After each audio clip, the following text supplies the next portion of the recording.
أما بعد فقد قال الله تعالى في كلامه المجيد وفرقانه الحميد. أعوذ بالله من الشيطان الرجيم. بسم الله الرحمن الرحيم. اقتربت الساعة وانشق القمر.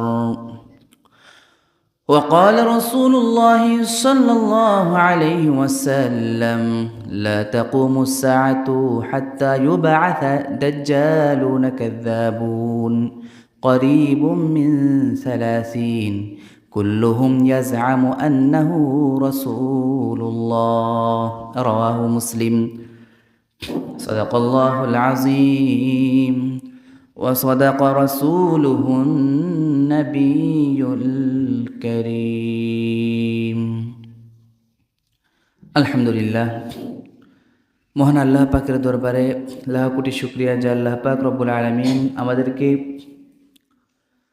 পবিত্র সালাতুল জুমা আদায় করার জন্য আসার তৌফিক দান করেছেন। এই জন্য আল্লাহ পাকের দরবারে দিল থেকে শুকরিয়া আদায় করি, বলি আলহামদুলিল্লাহ। সম্মানিত মুসল্লিয়ানে কেরাম, আমরা গত শুক্রবার পর্যন্ত ধারাবাহিকভাবে জান্নাতের আলোচনা আমরা শুনতেছিলাম। গত এক মাস পূর্বে বা এক মাসের অধিকও হবে আমি কিয়ামতের আলামত সম্পর্কে ধারাবাহিক আলোচনা শুরু করেছিলাম। তো কিয়ামতের আলামতের পর্বগুলো শেষ করা প্রয়োজন বিদায় জান্নাতের নেয়ামত এবং জান্নাতের আলোচনাগুলো পরবর্তীতে ইনশাল্লাহ আলোচনা করা হবে। জান্নাতের আরও অনেকগুলো পর্ব বাকি আছে, সেগুলো ইনশাল্লাহ পরবর্তী সময়ে আলোচনা করা হবে। আজকের আলোচনা কিয়ামতের আলামত, আলোচনা পর্ব 4 নম্বর পর্বের আলোচনা। গত পর্বগুলোতে কিয়ামতের 10টা আলামত পর্যন্ত আলোচনা আমরা শুনেছিলাম। কিয়ামতের ক্ষুদ্রতম প্রায় 131টা আলামত আছে। 131টা আলামতের 10টা আলামত আমরা ইতিপূর্বে শুনেছি। আজকে 11, 12 এবং 13 নম্বর আলামত আজকে শুনবো ইনশাআল্লাহ। এর মধ্যে 11 নম্বর আলামত হলো মিথ্যা নবুয়ত দাবিকারী দাজ্জালদের আত্মপ্রকাশ। রাসূলুল্লাহ সাল্লাল্লাহু আলাইহি ওয়াসাল্লাম বলে গিয়েছেন, কিয়ামতের পূর্বে কিছু দাজ্জাল কাজ্জাব যারা নিজেদেরকে নবী বলে দাবি করবে তাদের আত্মপ্রকাশ ঘটবে, যাদের আবির্ভাব মুসলমানদের জনসাধারণদের মধ্যে ফিতনা উস্কিয়ে দিবে। সবাই ফিতনায় পড়ে যাবে, প্রত্যেকেই নিজেকে নবী বলে দাবি করবে। মুসলিম শরীফের 7526 নম্বর হাদিসে রাসূলুল্লাহ সাল্লাল্লাহু আলাইহি ওয়াসাল্লাম বলতেছেন, قال رسول الله صلى الله عليه وسلم: لا تقوم الساعة حتى يبعث دجالون كذابون قريب من 30 كلهم يزعم أنه رسول الله। রাসূলুল্লাহ সাল্লাল্লাহু আলাইহি ওয়াসাল্লাম মুসলিম শরীফের এই হাদিসে বলতেছেন, লা তাকুমুস সাআতু, কিয়ামত সংগঠিত হবে না, হাত্তা ইউবআসা দাজ্জালুন কাযযাবুন, যতক্ষণ না পর্যন্ত আত্মপ্রকাশ করবে কিছু দাজ্জাল, কিছু কাযযাব, কিছু মিথ্যাবাদী। করিবুম মিন 30-এর কাছাকাছি। বলেন কয়জন? 30 জনের কাছাকাছি। কুল্লুহুম ইয়াজআমু, প্রত্যেকজন তারা ধারণা করবে আন্নাহু রাসূলুল্লাহ। নবী বলতেছেন প্রত্যেকজন ধারণা করবে তারা নবী। কিয়ামতের এই নিদর্শনটা, এই আলামতটা ইতিমধ্যেই বাস্তবায়িত হয়ে গিয়েছে। নবী করিম সাল্লাল্লাহু আলাইহি ওয়াসাল্লামের ইন্তেকালের পর সময়ে সময়ে কিছু নবী দাবিকারী, কিছু দাজ্জাল কাজ্জাব, তাদের আত্মপ্রকাশ ঘটে। রাসূলুল্লাহ সাল্লাল্লাহু আলাইহি ওয়াসাল্লাম আবু দাউদ শরীফের অন্য হাদিসে বলতেছেন, লা তাকুমুস সাআহ হাত্তা তুলহাক কাবাইলু মিন উম্মতি বিল মুশরিকিন ওয়া হাত্তা তা'বুদা কাবাইলু মিন উম্মতি আল আওসান। নবী করিম সাল্লাল্লাহু আলাইহি ওয়াসাল্লামের একটা হাদিস মুসলিম শরীফ, আবু দাউদ শরীফের, নবী বলতেছেন কিয়ামত ততক্ষণ পর্যন্ত সংগঠিত হবে না যতক্ষণ পর্যন্ত না আমার উম্মতের একটা কবিলা, একটা গোত্র তারা লাহেক হয়ে যাবে, মিলে যাবে মুশরিকদের সাথে, মুশরিকদের সাথে তারা বন্ধুত্ব স্থাপন করবে। হাত্তা তা'বুদা কাবাইলু মিন উম্মতি আল আওসান, এমনকি তারা আমার উম্মতের ওই কবিলা মূর্তি পূজারীদের সাথে মূর্তি পূজা শুরু করে দিবে। এরপরে নবী বলতেছেন ওয়া ইন্নাহু সায়াকুনু ফি উম্মতি কাযযাবুনা সালাসুন, এবং আমার উম্মতের মধ্যে 30 জনের মতো মিথ্যা নবুয়ত দাবিকারী দাজ্জালদের আত্মপ্রকাশ ঘটবে।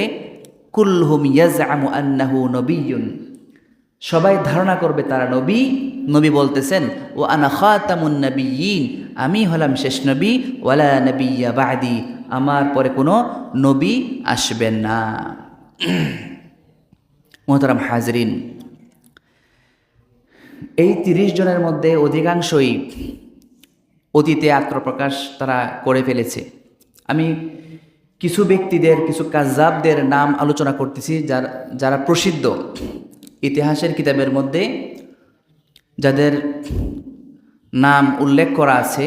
এর মধ্যে 1 নম্বর হচ্ছে আসওয়াদে আনাসি, ইয়ামানের মধ্যে।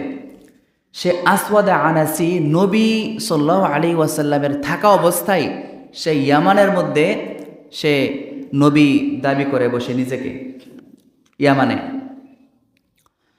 তো ইয়ামানে তার তৎপরতা শুরু হয় প্রায় 3-4 মাসের মধ্যেই। সে সারা ইয়ামানের মধ্যে নিজের কর্তৃত্ব প্রতিষ্ঠা করে ফেলে,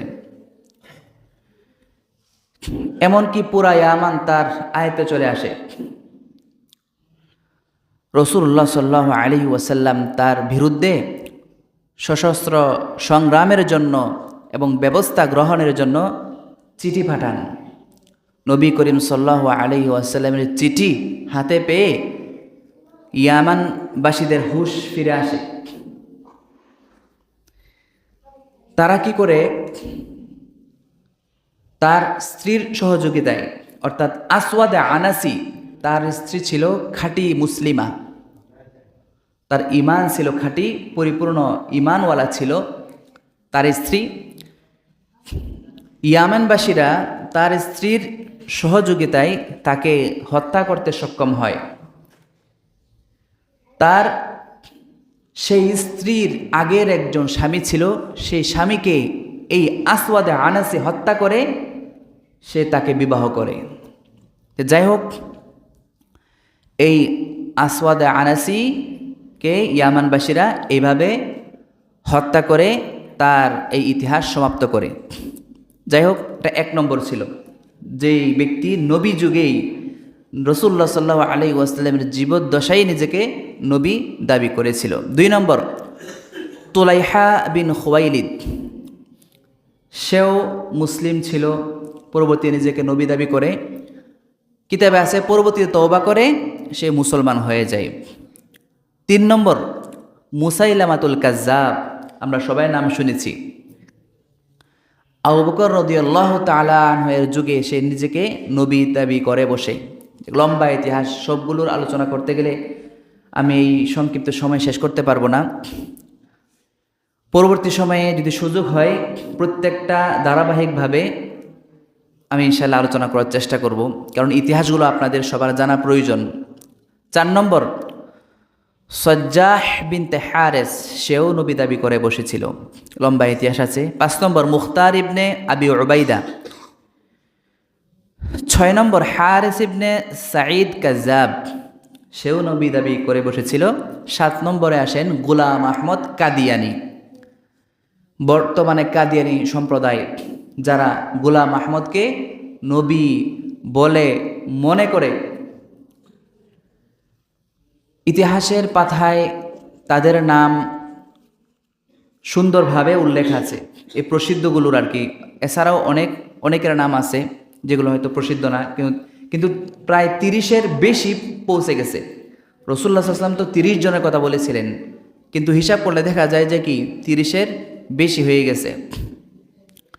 এই যুগে সানাউল্লাহ এবং আতাউল্লাহ বুখারী রহমতুল্লাহ আলাই সহ উলামায়ে কেরাম এই কাদিয়ানির বিরুদ্ধে তখন সংগ্রাম পরিচালনা করেছিলেন।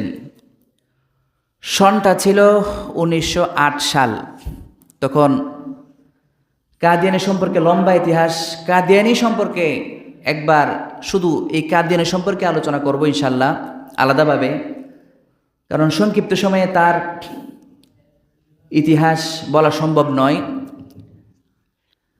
1908 সালে সানাউল্লাহ রহিমাহুল্লাহ তিনি কাদিয়ানিকে চ্যালেঞ্জ ছুড়ে মারেন যে আমরা 2 জনের মধ্যে যে মিথ্যাবাদী সে যেন অচিরেই তার মৃত্যু হয়।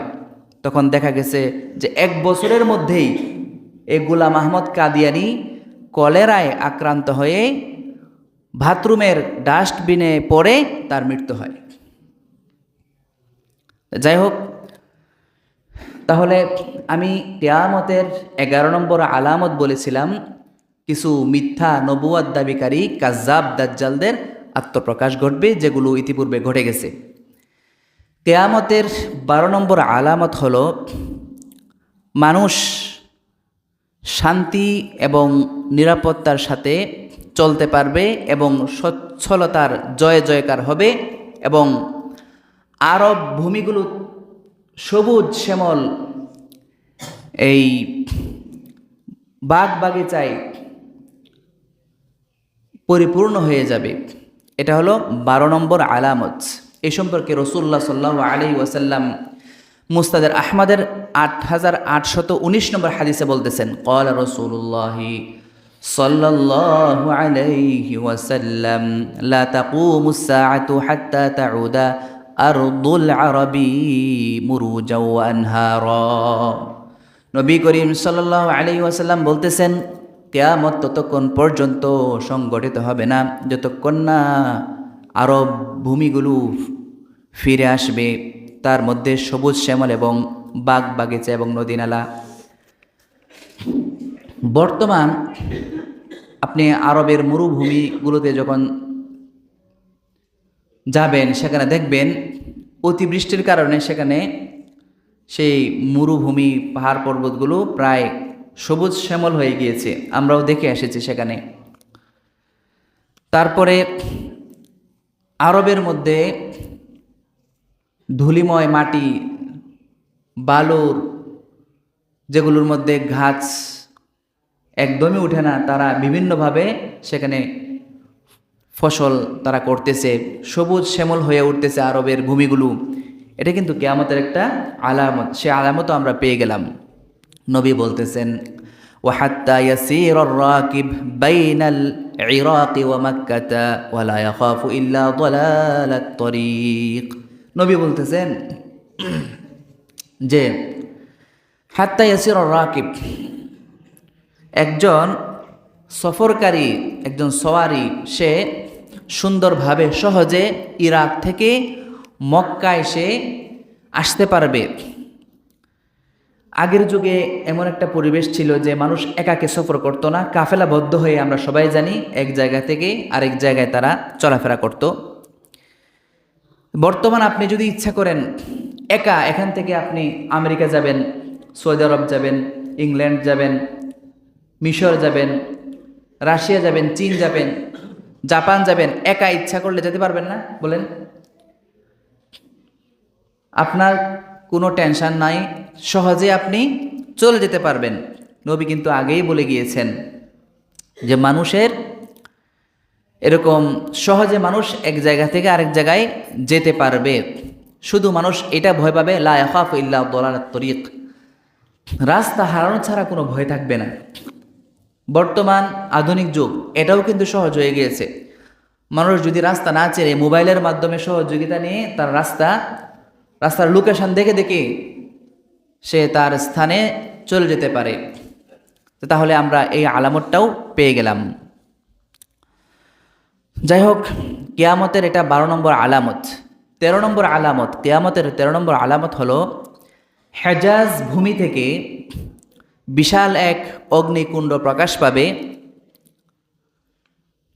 রাসূলুল্লাহ সাল্লাল্লাহু আলাইহি ওয়াসাল্লাম এই বিষয়ে হাদিসে বলতেছেন, বুখারী শরীফের 6701 নম্বর হাদিস, বুখারী শরীফের নবী বলতেছেন, ক্বালা রাসূলুল্লাহ সাল্লাল্লাহু আলাইহি ওয়াসাল্লাম, লা তাকুমুস সাআতু হাত্তা তাখরুজা নারুম মিন আরদিল হিজাজ তুযীউ আ'নাকাল ইবলি বিবুসরা।